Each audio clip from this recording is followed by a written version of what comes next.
is that the United States is responsible for a big part of the funding for the peacekeeping troops. Recently, George Bush approved $724 million for the peacekeeping troops for Darfur. So now it's waiting for approval from the Congress. So first, will we be in support of this full funding? And second, once these troops are fully funded, there's still the problem of getting them actually on the ground.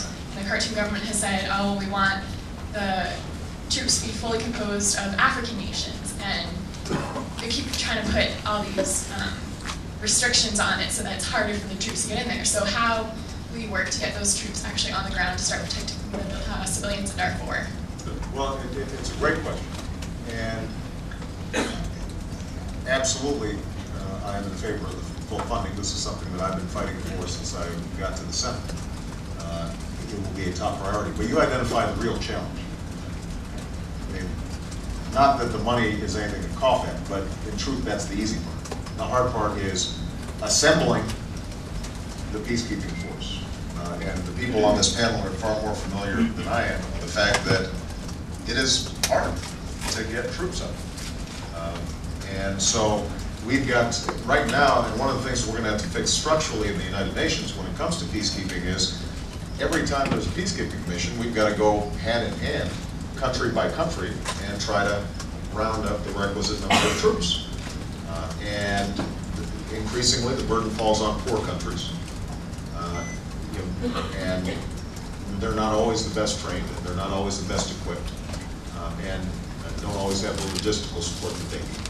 So step one is making sure that we've gotten the troops committed, and I'm not sure that the administration has done the diplomatic legwork to even have them in place. In fact, I'm pretty sure they have not. And then the second thing is we've got to force Khartoum to accept these troops. And that is a big, heavy diplomatic lift. It is not something that we have been sufficiently attentive to. And this is one of the costs of Iraq, is that it leaves us unable to devote the amount of attention that's necessary to deal with a problem like Darfur, and it reduces the political capital that we need to force Bashir's hand. Because one of the things that he's been exploiting this entire period is this notion of the United States just wants to control or invade one more Muslim country that has oil. And rhetorically that works in the Arab Street right now because, in fact, we have not shown ourselves to be particularly smart strategists when it comes to Iran.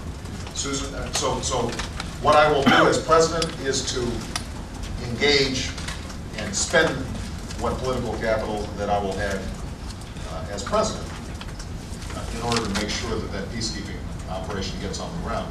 The concern I have, obviously, is that I'm not sworn in another 15 months. And if we don't do some of this legwork now and start getting into place, then for many people in Darfur and in those refugee camps, it may be too late. Susan, do you want to add something? That's absolutely right. By the time you're elected next November, the genocide in Darfur will have been going on for 5.5 years.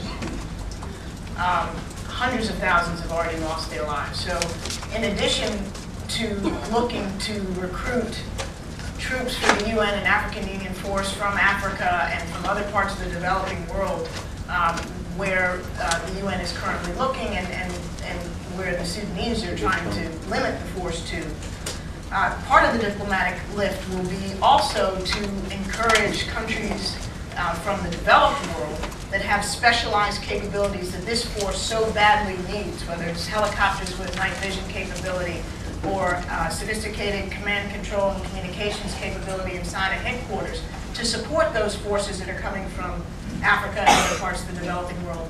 That contribution is not a combat contribution, but it is a force multiplier that countries in Europe and indeed the United States have been reluctant to contribute in the past. And as a consequence, our UN missions have not had the capacity and the resources they need to be maximally effective. And in the context of genocide, that's more urgent than ever. Okay, I've got time for 2 more questions. Sir.